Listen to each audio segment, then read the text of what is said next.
Jacqueline Lydia Mikolo, ministre des Petites, Moyennes Entreprises et de l'Artisanat, accompagnée de Luc Joseph Okio de la réforme de l'État, a été accueillie par les autorités politico-administratives de Djambala, chef-lieu du département des Plateaux. Dans cette localité, Jacqueline Lydia Mikolo a procédé à la 3e étape de la première édition de la caravane de l'entrepreneuriat placée sous le thème « Jeunes, oser entreprendre ». Une initiative visant à susciter l'esprit entrepreneurial, de détecter les talents et apporter la bonne information sur les différents mécanismes d'accompagnement multidimensionnel mis en place en faveur des jeunes par le gouvernement à travers le ministère des PME et de l'Artisanat. Le secrétaire général du bureau exécutif du conseil municipal de Djambala a salué cette initiative.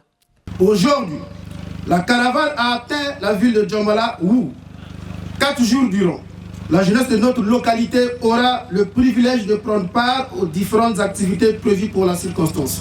Avec la tenue de cette première édition de la caravane de l'entrepreneuriat, c'est l'espoir d'un jour nouveau qui s'ouvre sur le secteur de l'emploi et de l'autonomisation des jeunes dans notre localité.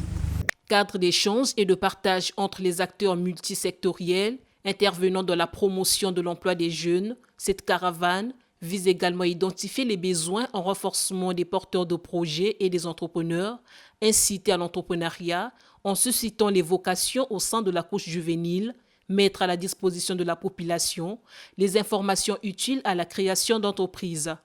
La caravane de l'entrepreneuriat est une réponse concrète à l'appel du président de la République en matière de la valorisation de la jeunesse congolaise.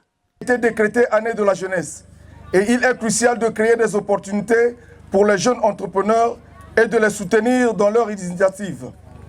Cette caravane offre un espace d'échange et d'apprentissage pour les entrepreneurs de demain. Mesdames et messieurs et chers invités, nous mettrons en place des forums d'insertion permettant aux jeunes de rencontrer des experts et conseillers de l'entreprise pour bénéficier de conseils pratiques et des orientations précieuses visant à surmonter leurs défis et à saisir les opportunités qui se présentent. Chaque rencontre, chaque échange est une occasion de grandir, de s'enrichir et de préparer l'avenir. En plus des forums, nous mettrons en place des sessions de formation initiatique pour fournir aux potentiels candidats les compétences, les connaissances et la confiance nécessaires pour transformer leurs idées en entreprises viables et prospères, tout en les sensibilisant aux opportunités, aux ressources disponibles et à la gestion des risques afin de gérer efficacement leur entreprise. Nous croyons fermement que la formation est la clé du succès entrepreneurial. Nous voulons donner à nos jeunes les outils nécessaires pour exceller dans leurs projets. Les femmes de Djambala ont été appelées à une mobilisation massive. Il est important d'inclure encore plus de femmes dans ce processus. L'égalité des sexes est un moteur de développement économique et nous devons veiller à ce que les femmes aient un accès égal aux ressources et aux opportunités entrepreneuriales. La réussite économique de notre pays repose sur l'inclusion de tous et il est impératif que les femmes aient les mêmes chances de réussir.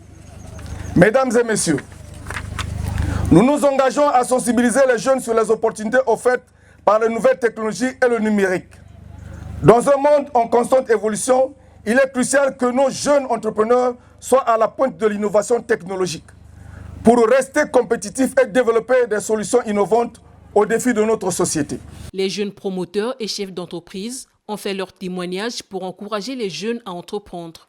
Lançant cette 3e étape de la caravane de l'entrepreneuriat, la ministre des PME et de l'Artisanat a exprimé sa gratitude au président de la République, Denis Sassou Nguesso, en expliquant l'ambition du gouvernement sur l'entrepreneuriat. Permettez que je m'acquitte d'un devoir, celui de dire ma reconnaissance à l'endroit du président de la République, chef de l'État, qui a permis que nous soyons ici, aujourd'hui, ce jour, devant vous. À la fois, nous ayons confié la charge de diriger ce département important des petites et moyennes entreprises et de l'artisanat, mais aussi à travers les orientations qui ne cessent de nous donner pour faire un travail à l'endroit de nos populations. La caravane qui arrive aujourd'hui dans les plateaux n'est donc pas une question de mode. Elle est un levier important pour déceler les talents et susciter des vocations dans l'ensemble des départements de notre pays, favoriser l'émergence d'entreprises dynamiques et fructueuses sur le plan local, afin de transformer, nous l'avons dit, et commercialiser nos produits le plus proche possible des lieux de production. Jacqueline Lydia Mikolo a exhorté les jeunes de Djambala à soutenir la caravane de l'entrepreneuriat. Nous voulons qu'avec vous, nous affrontions les obstacles liés à toute idée de projet d'entreprise. Nous voulons affronter ensemble les difficultés sur le chemin de la création d'entreprises et en tant que gouvernement, vous apporter notre assistance pour que vos rêves deviennent réalité et soient couronnés de succès. La caravane est donc le lieu de rendez-vous des rêveurs, des porteurs d'idées, des porteurs de projets, des chefs d'entreprise, mais surtout un outil d'accompagnement vers la concrétisation de vos projets d'entreprise. Après Djambala, la caravane de l'entrepreneuriat va s'effectuer à Gomboma, Ngou,